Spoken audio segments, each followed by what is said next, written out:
So thank you again for joining us for this is part two, securing the system, fraud prevention and controls in QuickBooks. My name's Sean Doughton. I am a partner in the firm. I'm also a certified forensic examiner. I'm joined today with Christine Patron. Christine is an accounting and advisory service director with over 12 years of experience delivering customized solutions to a diverse client base. She's a certified QuickBooks Pro advisor. She specializes in GAAP compliant financial reporting, budget and internal controls, which we're going to be going through extensively today. Her expertise includes receivable payable reconciliation, asset management, developing financial policies and procedures to support accurate reporting and strong financial operations. And I utilized her significantly along with her team for all of our forensic examinations, especially for anyone that's been using QuickBooks. Here is the I/O conference with the QR app. If you've not done so, go ahead and take a second, download that. Again, Jen and Jill are standing by monitoring our chat. If you have any issues, please reach out in the chat and they'll make sure this gets handled for you. So what are we going to learn today? We're going to learn some simple but powerful internal controls every organization should implement. We're really going to specify and focus in on the smaller companies, companies probably under $5 million that are using QuickBooks. Christine's going to go through some of the best practices for configuring QuickBooks with fraud prevention in mind, and also how to structure user roles and permissions effectively. And really important, at least on our side, utilizing audit trails. And we're going to summarize this at the end. There's a great case study that we have. We did not do the fraud, unfortunately, but it's really going to show you really both seminars together, all the issues that could have prevented this fraud from happening. And we'll point out how QuickBooks could have done that as well. Again, any questions, please throw them up in the chat. We will try to get to them as quick as possible. So we're going to start again with internal controls. So what are they? So internal controls, the straight definition is comprehensive systems of policies, procedures, and measures by an organization to achieve its objectives, safeguard assets, ensure accurate financial reporting, and comply with laws and regulations. So in plain terms, think of internal controls as a set of rules, procedures, and actions put in place by your company or organization to ensure things run smoothly and correctly. Next piece, and all of our companies that are smaller really have this issue. I know we do internally as well. So separation of duties, also known as segregation of duties.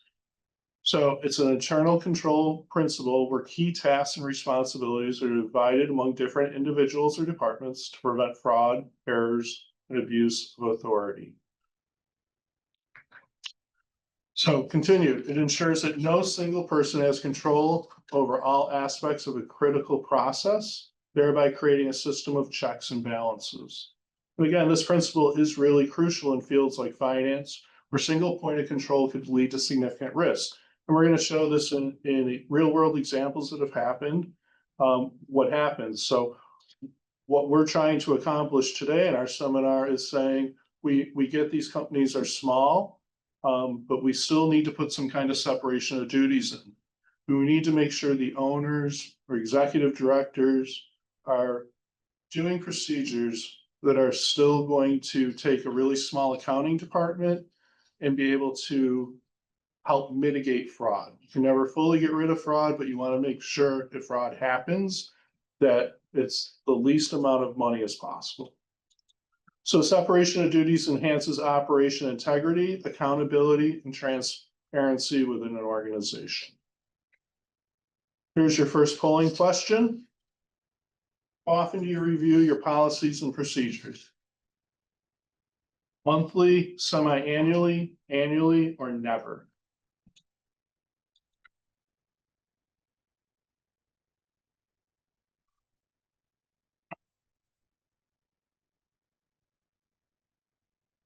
"24 seconds still to remain." I'll have Jen tell me if everybody's answered. The results are coming in.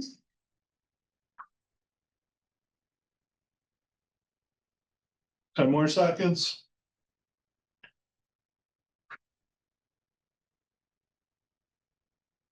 Like a big countdown, 1, 0. Okay, so annually is 50%. I don't know if people put that because they knew that was probably the right answer. My experience is it happens either never or less. Yeah, I'd be curious to know if any of the never actually don't have any policies or procedures in writing. I do come across a lot of small business clients that didn't really think that that was something that they needed to do. So if you're a company that maybe doesn't have them in place, which is why you're never reviewing them, just consider, coming up with some of those and having them documented. It's really important. And another thing we like to do for our clients too, it's pretty inexpensive. If you want to bat around ideas, reach out to Christine, to myself. Anything that you think may be a control issue or something you want to tighten down, and we'll run some ideas by you. Again, these are all small companies. In our firm, we have 150 employees, but our accounting department is super small, but we make sure we do have these checks and balances in place. And then, we do a pretty good job with that. So the types of internal controls that most small businesses and organizations should be definitely looking at are cash, disbursements, credit card. The reconciliation process is paramount. And then again, your policies and procedures. So regarding internal controls, cash, we're gonna, one of the areas is petty cash. From some organizations and some companies I deal with, petty cash, they don't really care about, and some do. But a good policy is you want to limit the use of petty cash. You want to use a safe or a locked drawer to store petty cash, restrict the number of employees who have access to the key or the code if it's a safe with a combination. And you want to keep a log to track who took the cash, the amount taken, for what purpose, and always a receipt. And again, I have a semi-large client that we did a petty cash audit on, and they weren't really concerned about lunches that the offices were buying for each other. That to them wasn't important, but it may be to you. Where I had another client who had forged a receipt and increased it by $10. So they could go buy some stuff at the convenience store, and that was determined that they had purposely changed it and pocketed the $10, which the owner was very displeased with, and sent 5 of us in suits to scare the entire company that he would tolerate $0 being embezzled from his company. So it just depends your flavor. Yeah, and I had a nonprofit client that they kept their petty cash in an envelope, and it was just in a drawer, in an office that wasn't locked, in a drawer that wasn't locked. And, every time we were trying to tie the monthly financial statements out, the amount of cash that was in the envelope never matched to what they had said in QuickBooks that they had taken. And, just the simplest little implementation of someone kind of keeping track of that with the log and putting it somewhere where not everybody can have access to it. Again, it's hard with small businesses and not having a lot of employees, but just try to think of the simplest little control that you could place to help, eliminate those issues. And again, the person signing the checks should not be the person responsible for the petty cash funds. So you would want a separate person responsible for that. So in our office, our receptionist would have the petty cash funds, and when she needs a replenishment, she would provide the receipts and the log to our accounts payable department, who would review that, count her cash that was still in the drawer to make sure that's still tied to the opening balance of $500. And any discrepancies would be looked into further. And then a check would be written to the receptionist, not to cash, and they would go and cash the check and replenish their petty cash. So deposits. A lot of deposits lately are coming in ACH, but if you're a company that still receives checks, if you're a company that receives cash, there's even more controls that need to be put into place.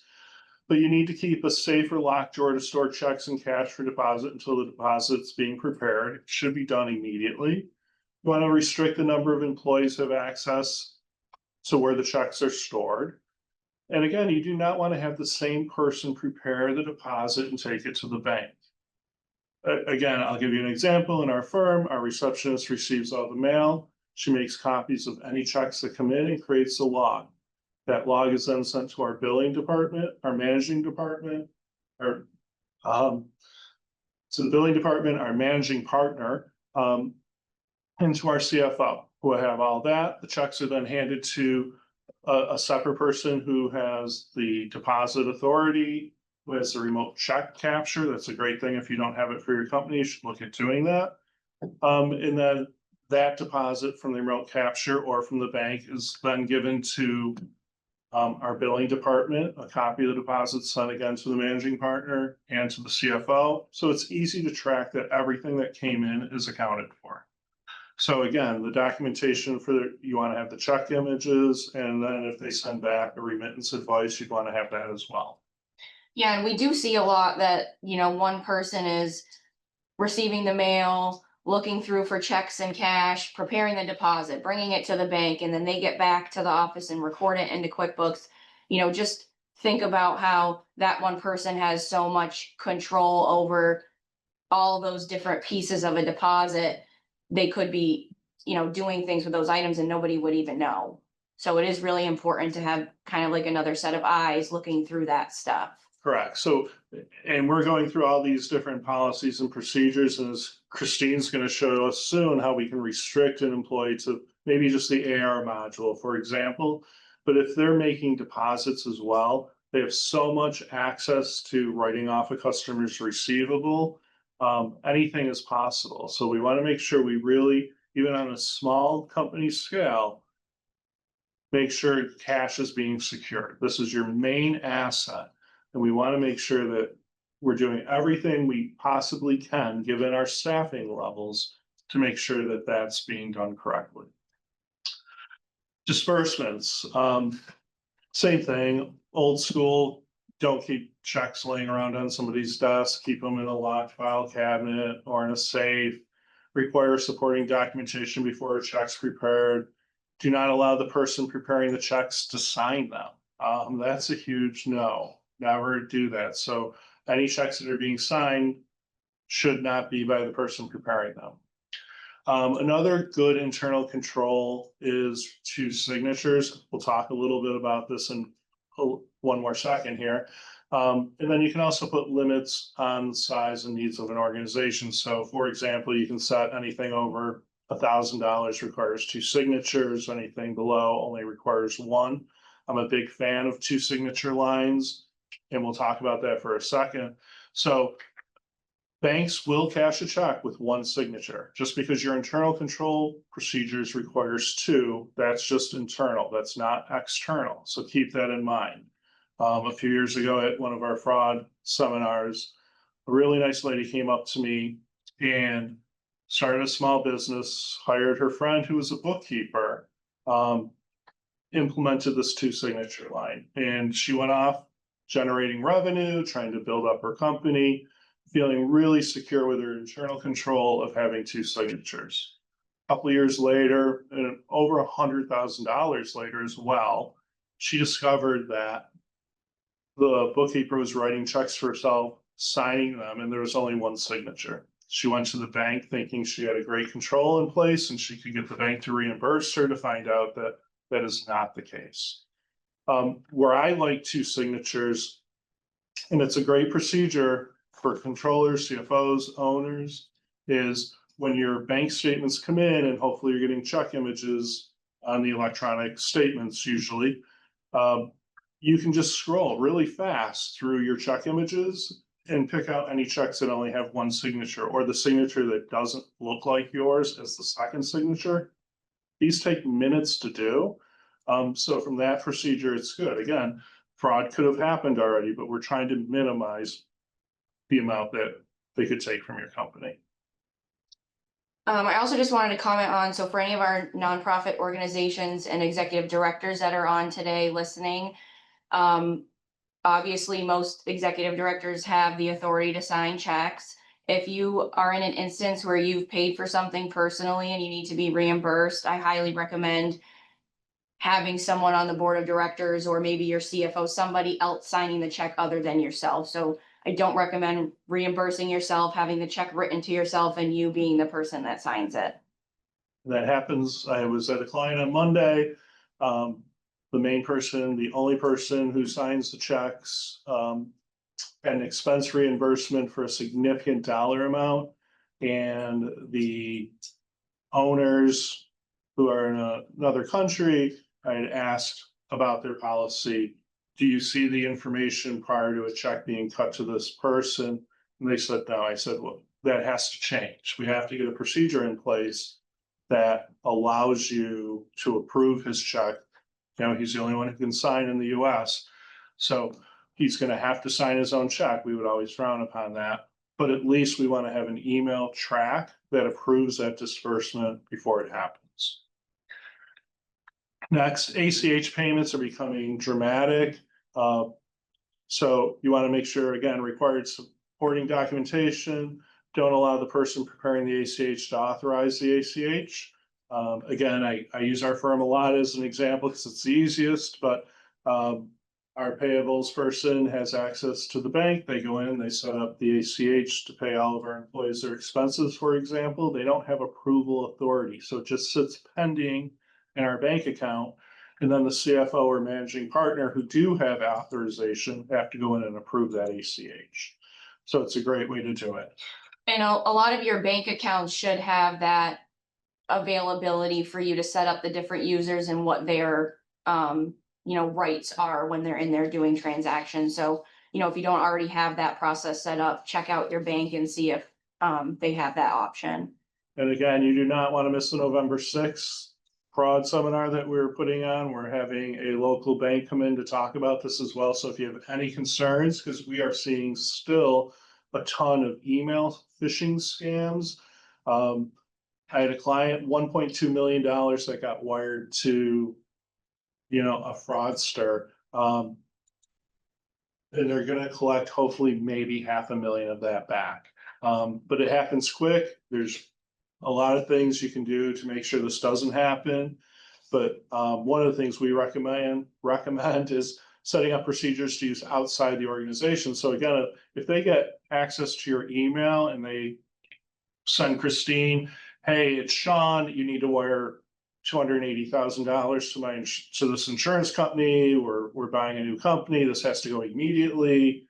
She's going to do everything she can to make it go quick. If you don't have a two-person authorization in place, your $280,000 is gone in seconds. So you want to make sure at a minimum you have dual authorization. I'm a big fan of cell phones and texting to the owner. Hey, I just got your email. I'm setting it up. Are you good with this? I would rather get that text from Christine than backtrack on how I just lost $280,000. Cash withdrawals. We talked about a case last time. We're going to revisit that in a second, but you want to limit cash withdrawals from the bank. Cash withdrawals, if they're necessary, you want to limit the employees with authorization. You want to apply a threshold that requires dual authorization. And you want to require supporting documentation for the reason for the withdrawal. Again, I don't know why I cannot envision why a company would ever do a cash withdrawal. Everything should be done by check and go into the bank and cashed. Credit cards, again, huge issue, huge area. We want to restrict the use of agency credit cards. We want to limit the number of credit cards issued. You want to set account limits. Jen, who's in heads our marketing division in the firm, has a credit card. She has a set limit on that. She knows we are vigilant about making sure every receipt for every charge on her credit card comes in. Yeah, and I see this a lot with clients that, they might be a little bit more on the larger side and it's easier for them to give multiple people a credit card and, really, really make sure that they understand the requirements and that they need to give you receipts, like no exception. You need to give us a receipt or we're not going to allow you to use the credit card anymore. And then that just makes their life harder. So, it's just super important to get those receipts because it's very easy for someone to just swipe that card 1,000 times and before you know it, Correct. they've spent a lot. And again, tone at the top. There are no exceptions. There are no exceptions for the owners. There's no exceptions for the CFO. There's no exceptions for a partner. No exceptions. You set that tone. So when your payable clerk is going after that employee for those receipts, they can say, look, there's no exceptions. Sean provides me every single receipt that he's charging on our company card. He does not allow any deviation from that. And that's important. So if the owners are like, don't worry about it, I'm paying the card anyway. I mean, there's multiple issues that can happen, and that the payables manager could have your credit card number and no one's looking at it. Again, the client I was at on Monday used credit cards significantly. They have 3 different ones. And I had said to the owners, I was like, do you review the credit card statements? And they said, no. I said, well, that policy is about to change. You can get taken for a lot of money. And reward points too is one of those areas. So make sure that people aren't delving into your reward points. So again, we talked about this example in the first webinar, but I thought it was important to really show it again. Really small company in Syracuse, office manager had 3 locations. This is where we're talking about limiting cash withdrawals, where they should never be allowed. So this person was going to multiple branches, sometimes on the same day, and taking small ATM withdrawal or small cash withdrawals at the teller, not even ATM withdrawals. And the person was saying that they were for payroll, to cover payroll. Ultimately, it wasn't. There was no payroll that was going on, but ultimately, over a few years, was able to do over $600,000 in cash withdrawals and some small amounts on the company credit card. But again, they had full access to the card. They paid the card. And in one instance, the owners didn't even know a card was opened until they defaulted on that card. So it's really important to make sure you're setting these procedures up with the bank, meet with your banker, talk to them about concerns you have, and make sure you're setting up some really good controls. And this kind of goes back to part 1, for those of you that were a part of that. And, running those specific reports every month, reviewing things. So, if you're looking at how payroll's being posted and you're looking in that GL ledger detail and you see the journal entries for every pay period, but then you're also seeing additional random journal entries, that would raise a red flag where, maybe this could have been caught. So just, implementing those policies and procedures, those limits, and continuing what we talked about in part 1 with reviewing reports on a monthly basis. Okay, poll question number 2. How often should you reconcile your bank accounts? And if you can put how often you actually do it, not how often you think it should be done, that'd be great, just so we can see the example. So is it monthly, semi-monthly, semi-annually, or annually? Got 30 seconds.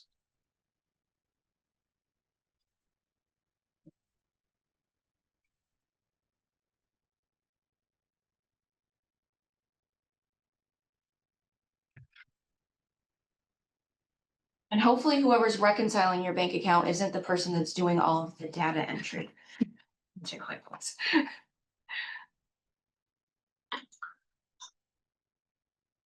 3 more seconds. Okay, monthly, 95%. And if you recall, for anybody who was on our first webinar, and one of the things, again, I did with my client on Monday is I've moved them to the daily bank reconciliation. So in QuickBooks, it's so easy. It's one of the greatest features of QuickBooks, to be honest, for me.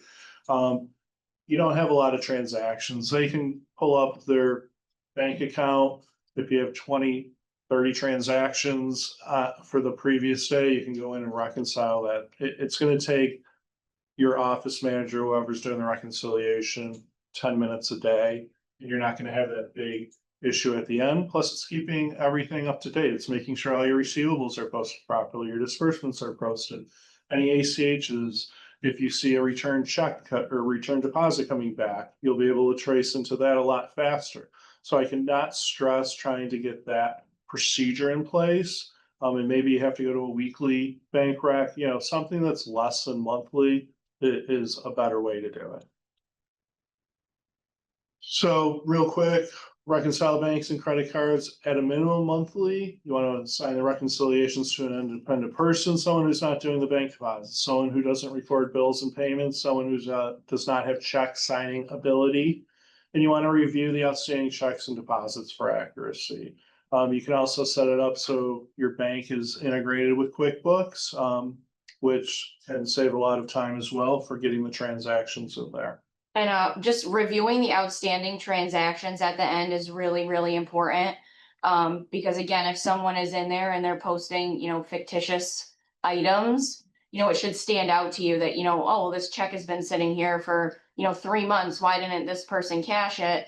And I encourage my clients to regularly reach out. If something's sitting out there for too long, maybe they didn't get the check, maybe they lost it. And maybe we need to void it and reissue one. So really just keeping an eye on those outstanding checks and deposits to make sure nothing fishy's going on. Right, and what we, train our auditors on is just like all of you on this webinar, you're getting a check in, you're depositing it, right? You're trying to cover payroll, you're trying to cover bills.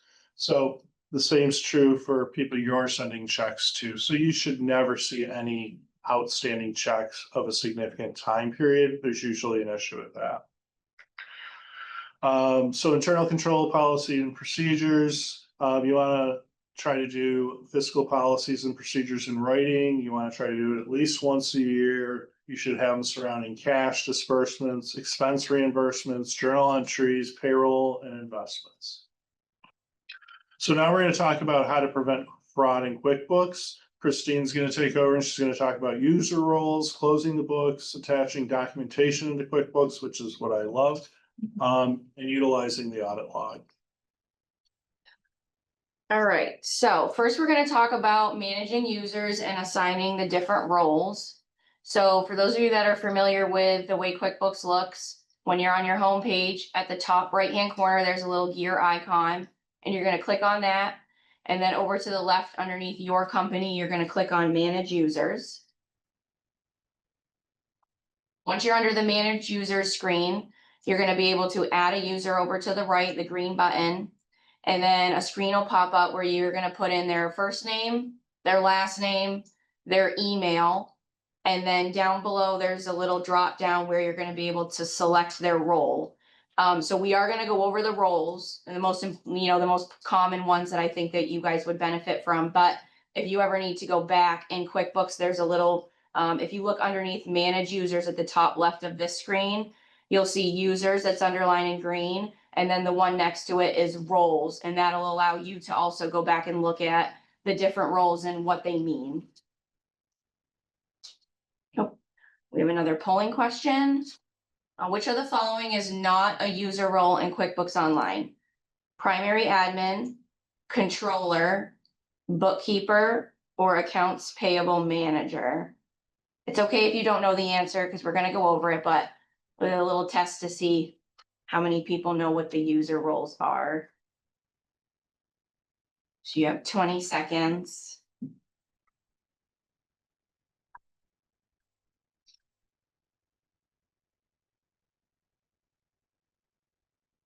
Ten seconds.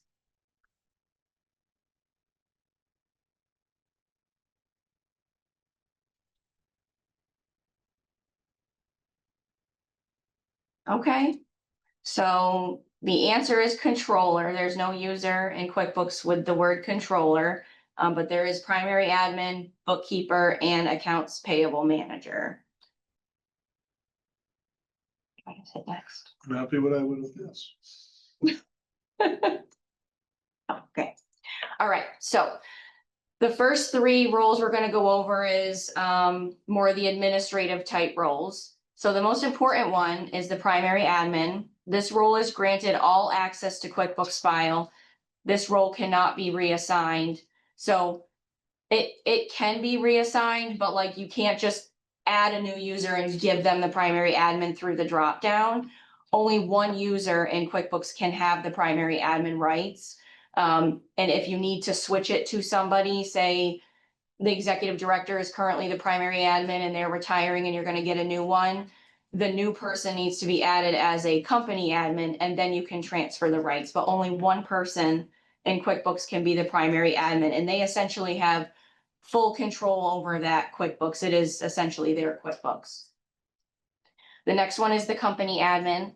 Users added to this role can also see and do everything, including adding users and changing passwords. So they essentially have the same type of roles as the primary admin, but they're not in control of the QuickBooks. And like, say they were to call Intuit support, they can't like take over that QuickBooks because they're not the primary admin, but they have rights to do everything else.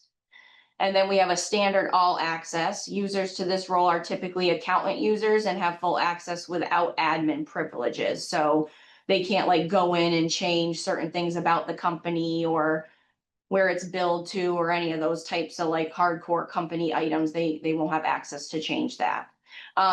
So it does say that they're typically accountant users. Just for everyone listening, there also is a tab under manage users where you can add an accountant user. So typically that's how us at Danable and McKee are added to our clients, and that allows us to have our team also access to help us with things.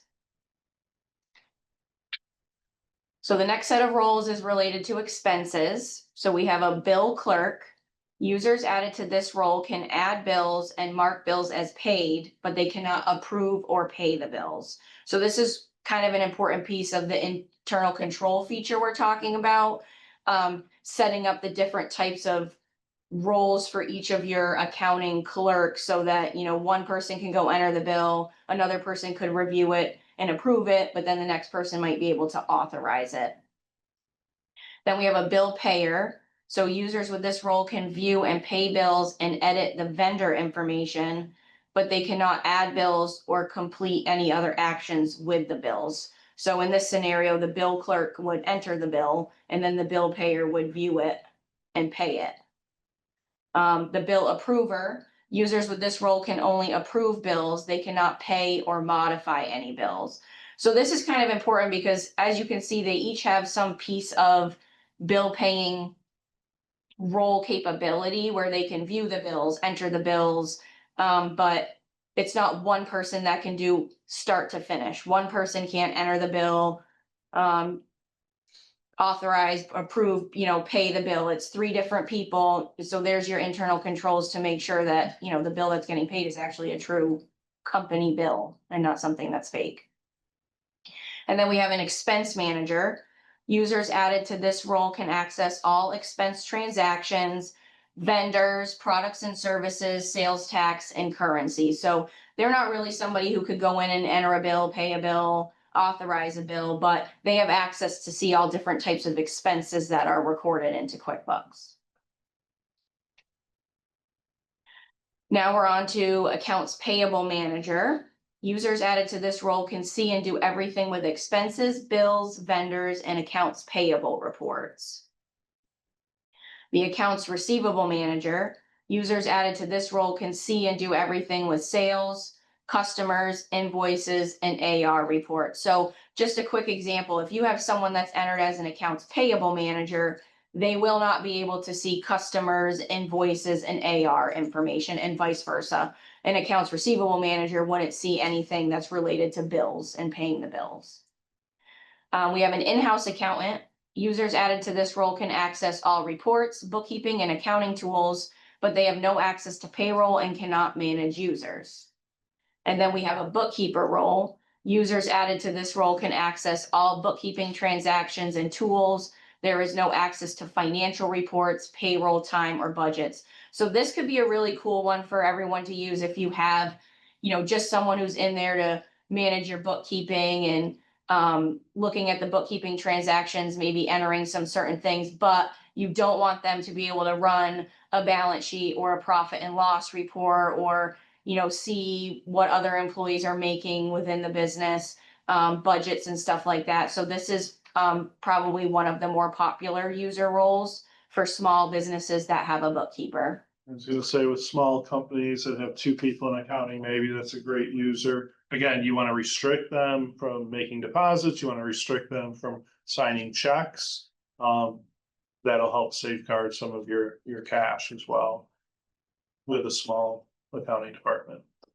So some advantages of assigning user roles. This creates security with individuals having their own login credentials. So essentially, when you're adding their name and their email address, they're going to receive an email for them to accept that you're adding them, and they create their own password that no one else needs to know. And the primary admin, the company admin, the people that have access to manage users, if this person quits or gets terminated at any point, you can go right in and remove their access. So regardless of if you know their password or not, as the owner of the company, you're not, they won't have access. You can just delete them. And it ensures users only have access to the resources they need to perform their job, minimizing the risk unauthorized access.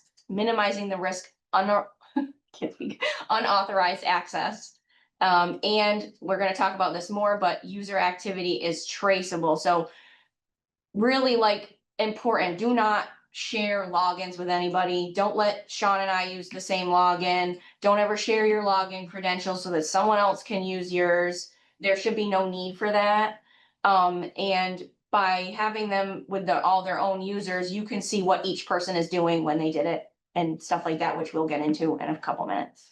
And as a foreshadowing to our final case study, this company did share credentials, and we're gonna walk you through what could happen. Okay, so now we're gonna get into closing the books. I am sometimes amazed at how many people don't know about this feature, and Sean says he has his favorite features for auditing stuff. This is my favorite feature ever. Some of my clients are probably on here and they know that I force you to close the books. So you go to the gear icon at the top right from the main homepage that you're on. Underneath your company, you're going to click on account and settings. And then down below, you'll click on the advanced. And here's what it looks like. So this is the little screen where it shows what your fiscal year is, if you're accrual or cash basis, and then there's the little green thing. So it could be off, which I think that when you first open QuickBooks, create QuickBooks, it's automatically not turned on. But you can just click that little button so that it turns green, and then the box will drop down. So you have your closing date. So 12/31/24.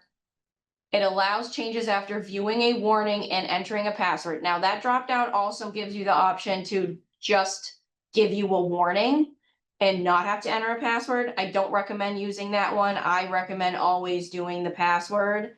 And then right at the bottom, you can type in and confirm your password. There is no option for you to use that little eye icon that you see sometimes to view it. But you can easily, with the admin type rights, go in and just change the password if you forgot it or something like that. I love this feature because it allows that no changes have been made. So one really important thing is if you've closed your books at the end of the year and your return has been done or your audit has been done, you don't want to make any changes. So if someone were to go in and make a change, they would get this pop-up that says, oh, well, you need to type in the password in order to change this. The reason I really like it is because then the client usually reaches out and says, well, hey, I'm trying to do this, but I need the password. And then I will say, well, we already did your audit, your 990s filed, or your tax return is filed, so we really can't change that. But here's how we can fix it in the current year so that your books and records always tie to your returns, audited financial statements, and that's super important. Yeah, and I can tell you as a user of QuickBooks, and probably you as well, and probably everyone on the webinar, the thousands of times I put the wrong date in, and you get the little prompt, but I'm just going fast, so I'm hitting enter past it, and I could be posting something to 2024 inadvertently when I really wanted it to be August 20th of 2025. So this is a great way to prevent just simple keystroke mistakes from happening. And if you're, maybe closing it down monthly is a good idea. Maybe your company's a little bit on the larger side, and being small is important too. You close out the month of February and you lock it down, that means that no employee can go in and try to change anything that you already did. So even consider thinking about doing it monthly as well. But at minimum, I would recommend for sure doing it at the end of the year or your fiscal year. Final polling question. All right, how do you maintain your supporting documentation? Do you have hard copies only? Do you have electronic copies only? Do you have both hard copies and electronic copies, or do you not save any of your documentation? Let's hope not.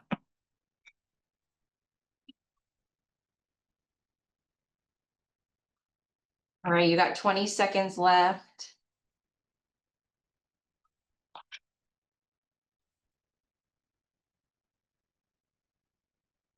Ten seconds.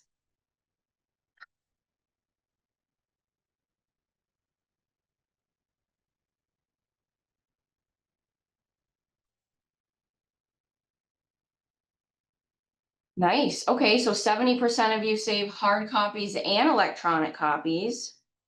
For the 3% of you that don't save them, I'm gonna go over a real easy way that if you're using QuickBooks, you could try to start saving them.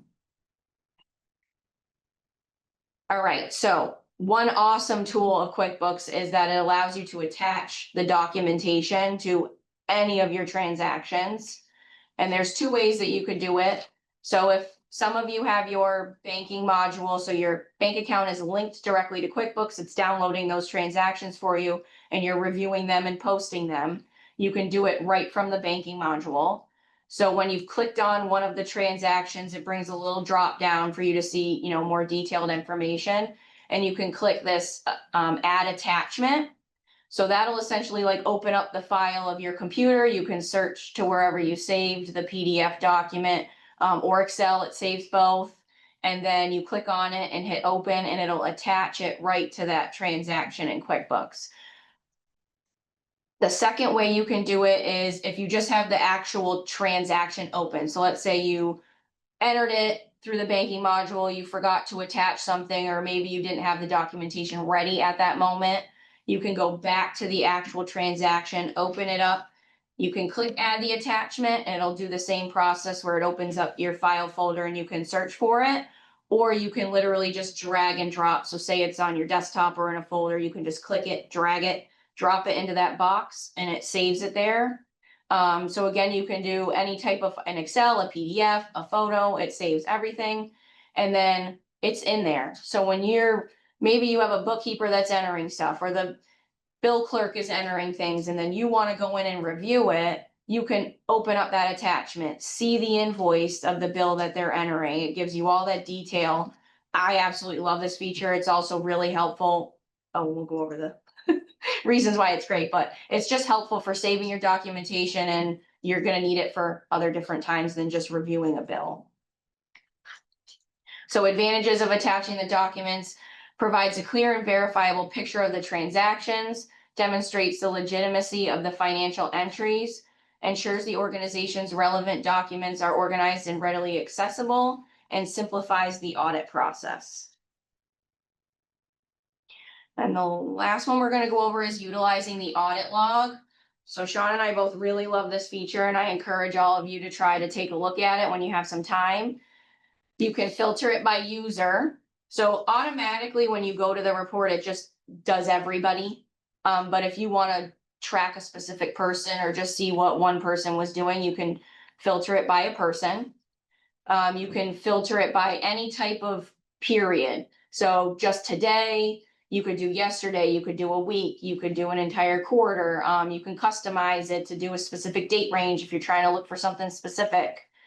And then you can filter it by event. So if you want to see when someone deleted or voided a transaction, or you can even see when someone's logging in or logging out. The audit trail literally can tell you so many different things that'll help you. So this is what it's going to look like when you run the audit log and once you've chosen your filters. So you can see the date, July 18th, 2025 at 4 p.m. Craig Carlson completed a deposit.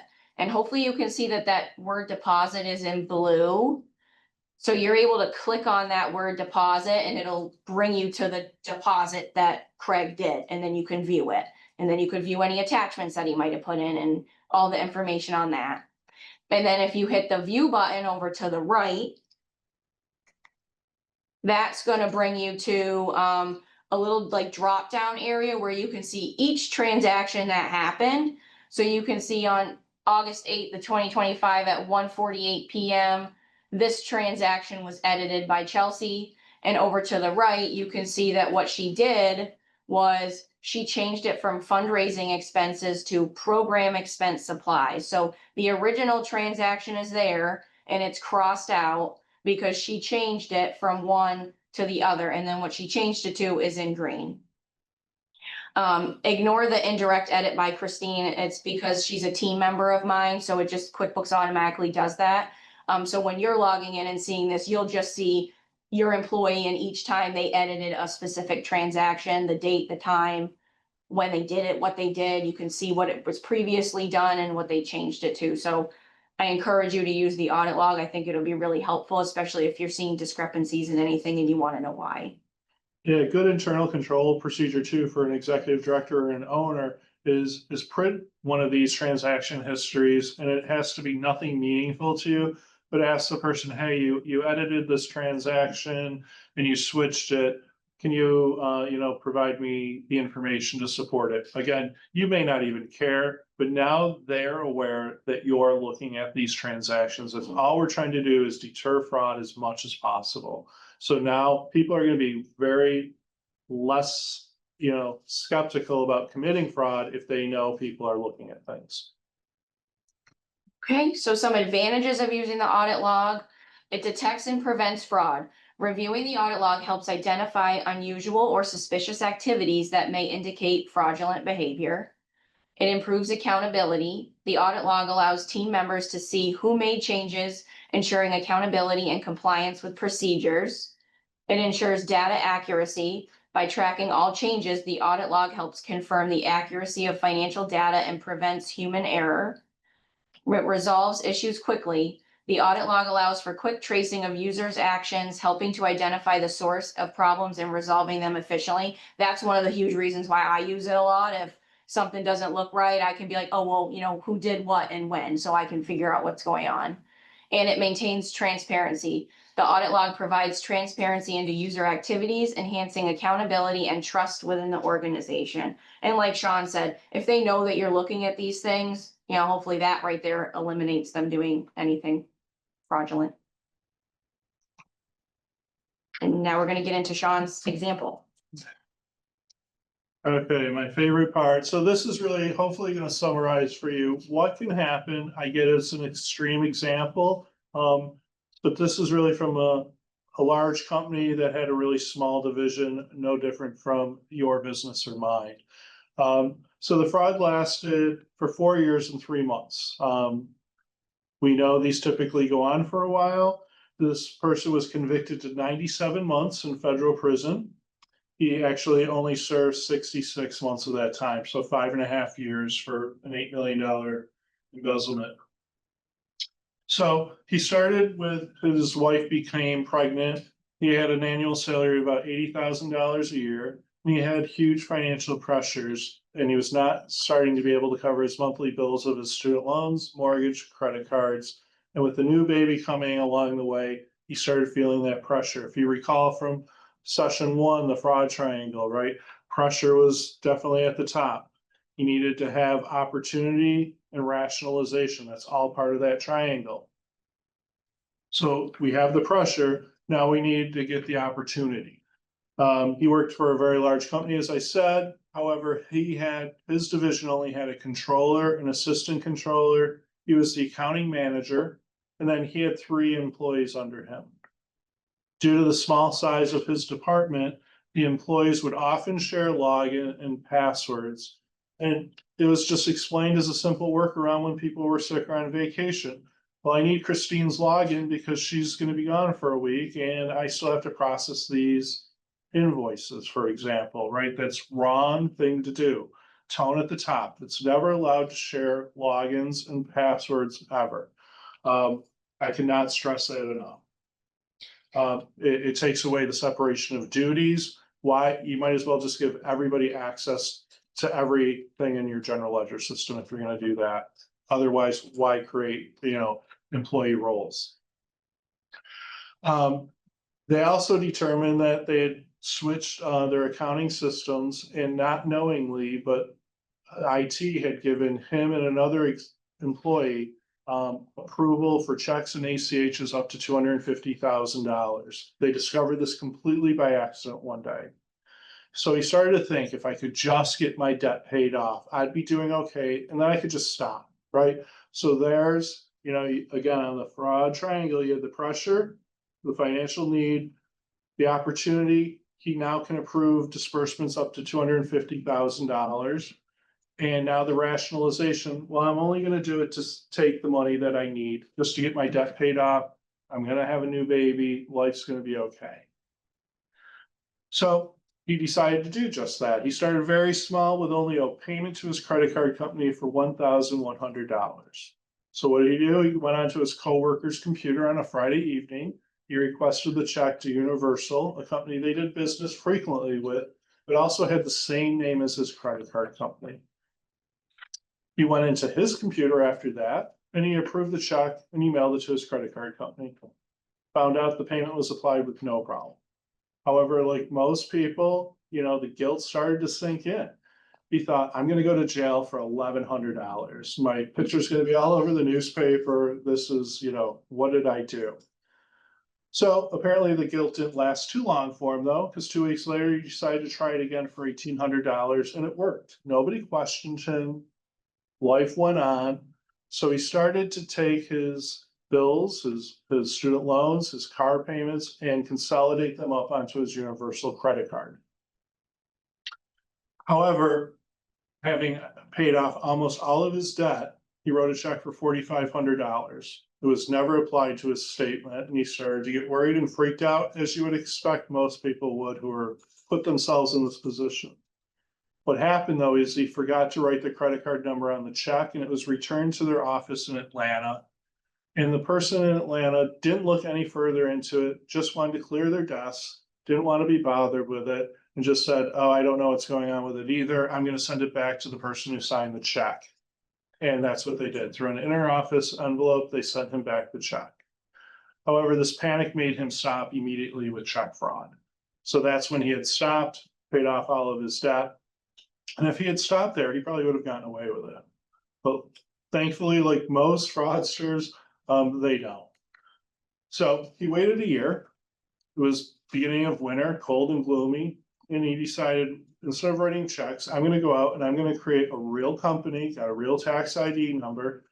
And he was able to add them to the accounting system. So again, in QuickBooks, making sure the person who has check writing or approval authority should not have access to creating, a new vendor and accounts payable.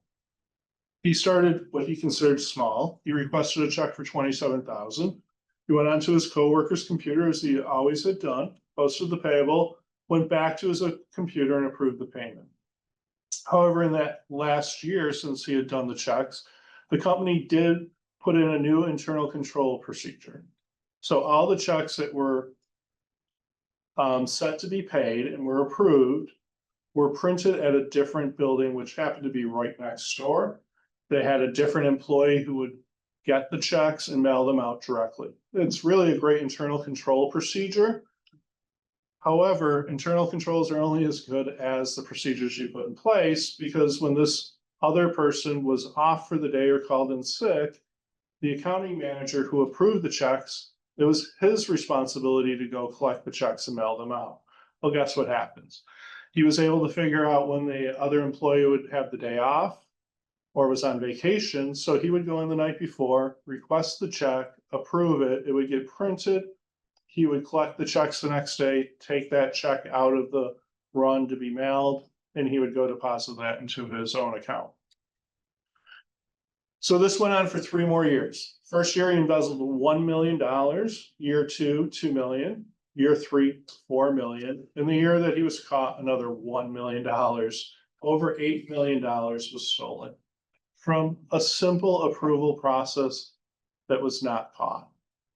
So, like everybody, he used the money living beyond his means. He started gambling. He became, severe alcoholic.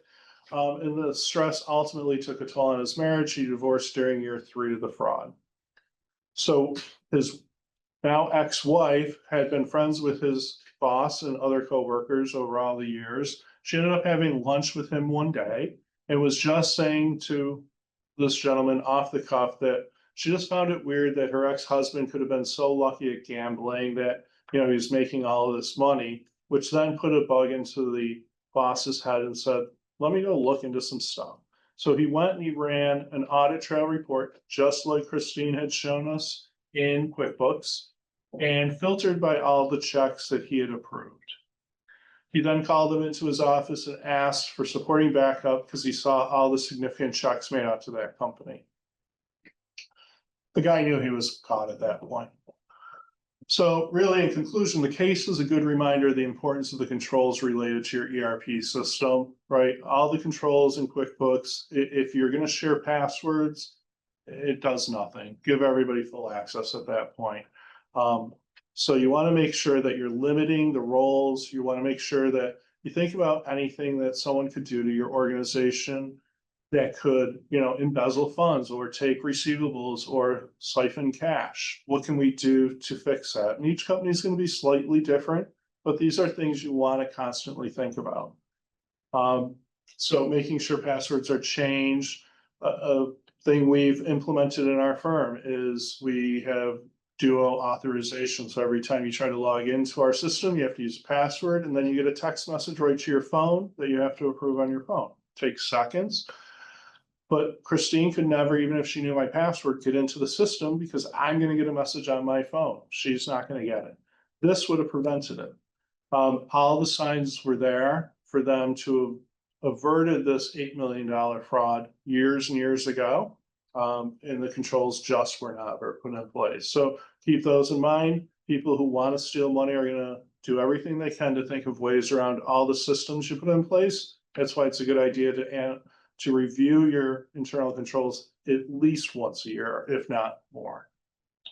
We had one quick question. They want to know what accounts were debited when the payable was established for the fake company. So the accounts, if I recall, and I can send you the link to the story, it's a pretty famous story in the CFE world, was insurance expense was the debit and credit was the cash, obviously.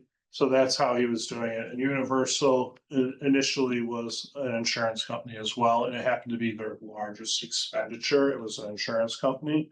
So it was pretty easy to get that cost buried. And I can tell you from history of doing many, many frauds, they start out small due to some pressures, and then people, get greedy. They don't stop. I don't know if that's fortunate or unfortunate, because that's how they get found out. So again, if you have questions on setting up your QuickBooks for correct roles, if you have questions about a good internal control policy, I beg you to reach out to either of us. We'd rather spend 10 minutes with you today than 40, 50 hours, 6 months from now, figuring out how you got embezzled. So again, let's tone at the top. Let's make sure we're setting up really good controls. We're here to help and assist with anything you need. I do want to thank you guys for your time. Just a few follow-up things. October 29th, we have set for our annual tax conference. You do not want to miss that with the big, beautiful bill that's out there. I know a lot of people attended our webinar last week. So definitely sign up for that. It's going to be an in-person CE, as far as I'm aware. The fraud in banking, again, you don't want to miss that too. There's so much going on right now. It's coming up November 6th. That's going to be a webinar online with Caitlin Axenfeld and a local banker. And then just finally, as a reminder, please take a moment to complete the session evaluation. We do utilize these and read all your comments, good and bad. Your feedback is greatly appreciated. And once completed, simply check out of the app. Again, on behalf of Christine and myself, we thank you for your time, and we hope you found both sessions useful.